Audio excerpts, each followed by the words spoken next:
Today, I'm going to show you how to create these Wood Wick Cauldron Candles. The things you will need to make our cauldron candles is some wax. I'm using paraffin wax. I'm using about 20 ounces because each brick is about 5 ounces. Should be enough for us to make 2 of the cauldron candles.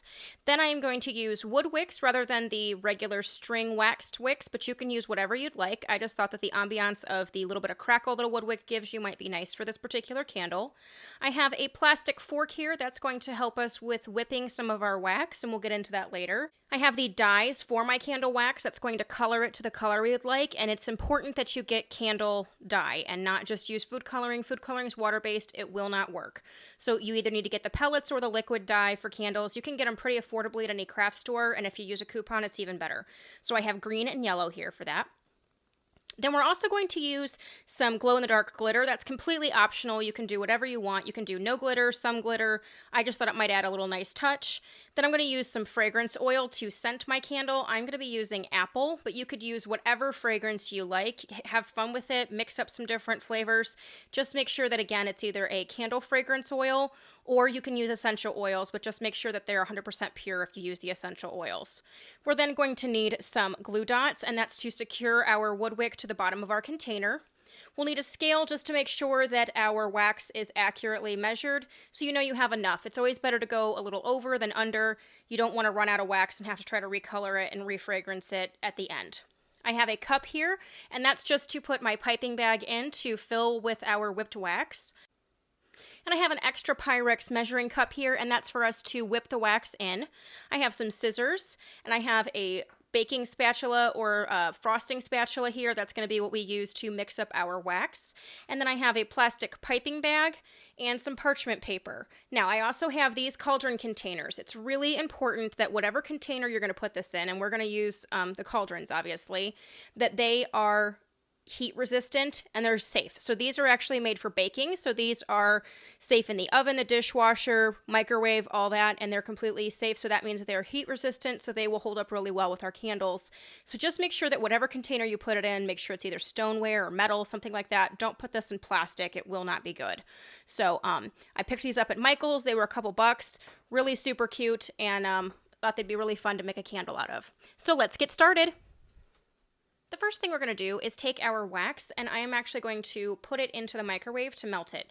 You could use a double boiling system if you'd like. I just find that the microwave works really well. You just have to be careful because if you overheat your wax, it actually can ignite. I've never seen that happen, but it is important just to be safe and be careful. So make sure you're staying and watching your wax while it's doing this. So I put it in minute increments for the first couple minutes, and then after that I put it in 30-second increments, and each time I pull it out and give it a good stir with our spatula just to make sure that the top isn't getting really hot or the bottom's getting really hot. You want to make sure you stir it for about 30 seconds in between each interval to make sure that everything is getting to the same temperature and that you're actually melting everything consistently. So while this is in the microwave heating up, I'm then going to put my 2 containers in the oven, and I'm putting the oven as low as it will go. So for my oven, that's 170 degrees Fahrenheit, but whatever the lowest setting on your oven is, that will be just fine, and I am just putting them in there to keep them warm. So then that way when we pour the wax, our container is warm, and they'll actually meld together better.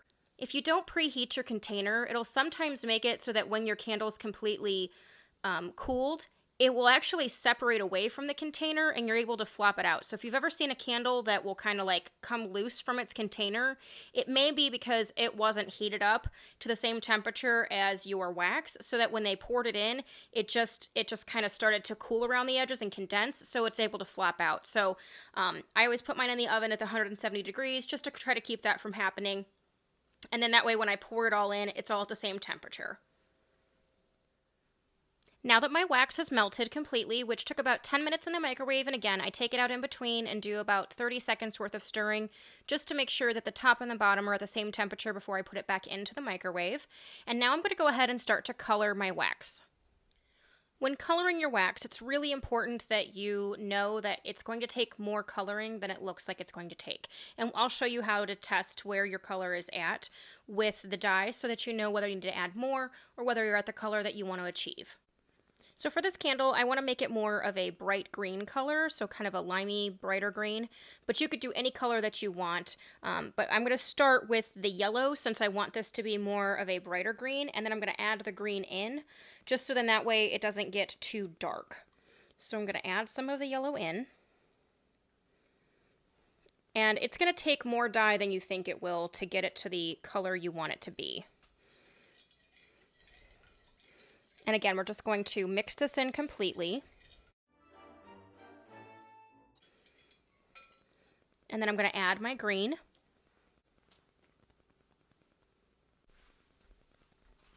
And I'm going to add just a little at a time.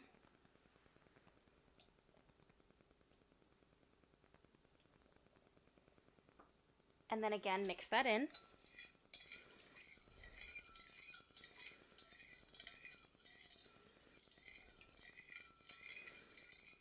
And I can already tell that's not enough green, so I'm going to add a decent amount more.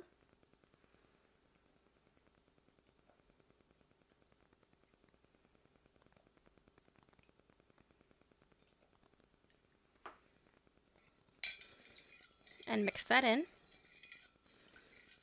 Now it's starting to look a little green at least.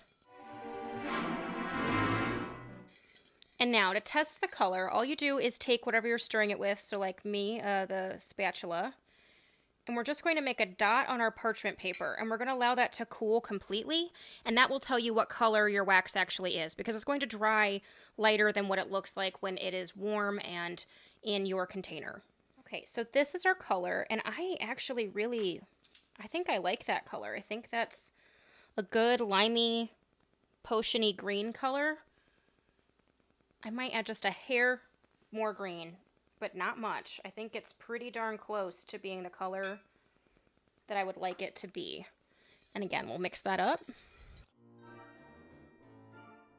And then I'm going to again test my color.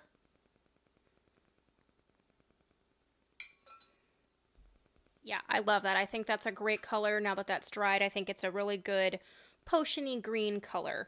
And now I'm going to go ahead and add my fragrance oil. And again, I'm using apple, but you could use whatever you would like. And again, you're going to need a decent amount of fragrance oil. So if it smells super strong, that's a good thing, because when it dries, it's not going to smell as strong as it does now in its liquid state. So over pour on your fragrance rather than under pour. If you put in just a little bit, you're barely going to smell it, or you may not smell it at all. So we're going to add quite a bit of the apple here, so I may be shaking this for quite some time.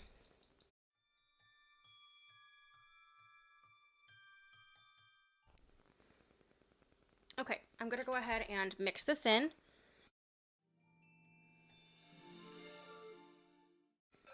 And then I'm going to see if this is strong enough smelling.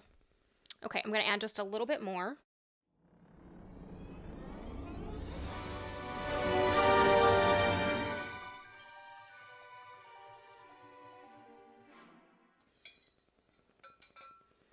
And again, smell and see if it is the right consistency. And I'm going to add just a little bit more. I want this to be a nice, strong candle.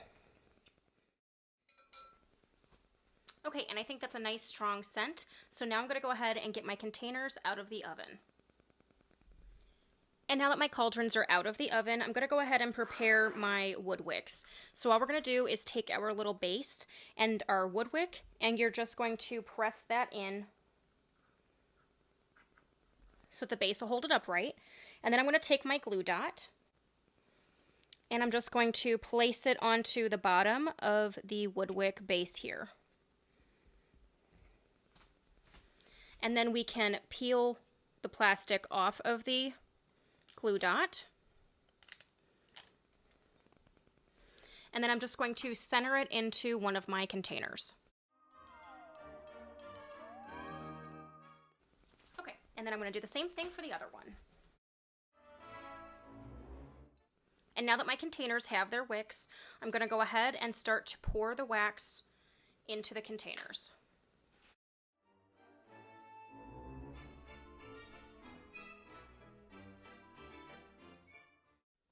While the candles are cooling, I'm going to take my remaining wax and I'm going to pour it into the other Pyrex measuring cup.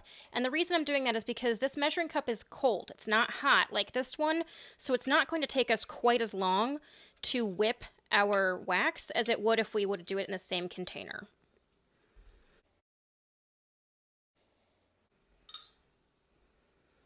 And all I'm going to do is continue to stir this until it starts to cool.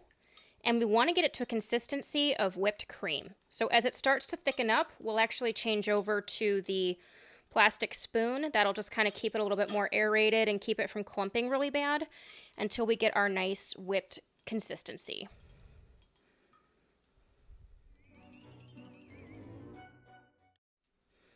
And when it gets to this consistency, I'm then going to switch to my fork.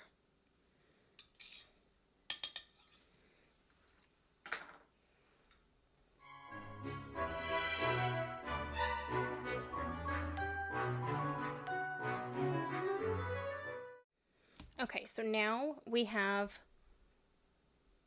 a consistency that is of like a whipped cream. So I'm going to go ahead and load this into my piping bag, which I have put over my cup.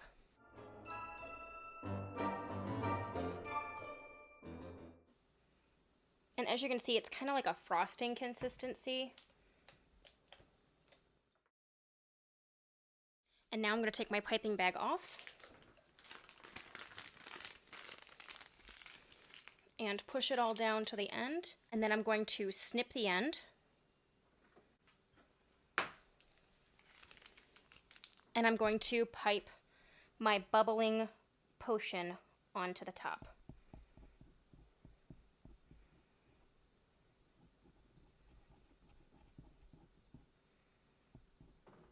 So when you go and make like little dauby actions in your wax, it'll look more bubbly and frothy. And I kind of like it to go up over the edge a little bit so it looks like your potion is bubbling over. And as it starts to set up, you can actually go back in and just give it a little bit more texture too. And then I'm going to do this one.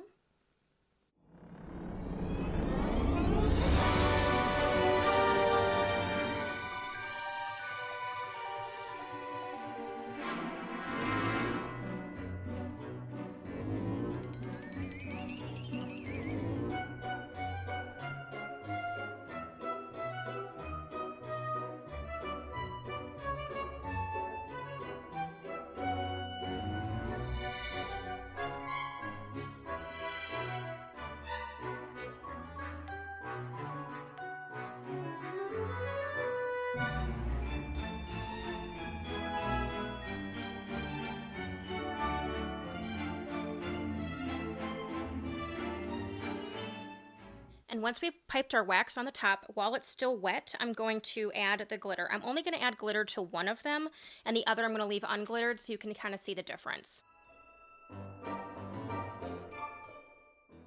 And then I like to just blow off the excess. And we get a really great glittered quality to it.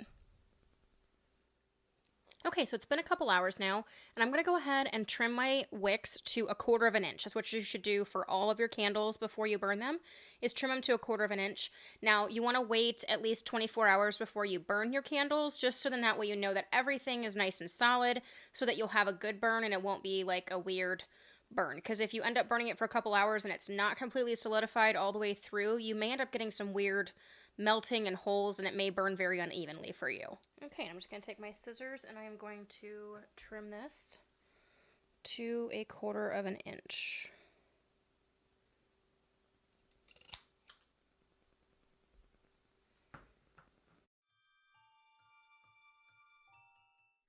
And once we've cut our wicks, there you have it, our Wood Wick Cauldron Candles. These will be a really fun prop to have around for Halloween, something cute to put on your potion shelves, or just a fun little candle to have on a centerpiece. So if you guys like this video, give me the thumbs up. If you haven't subscribed, please do so, and we will catch you guys later. Thanks so much.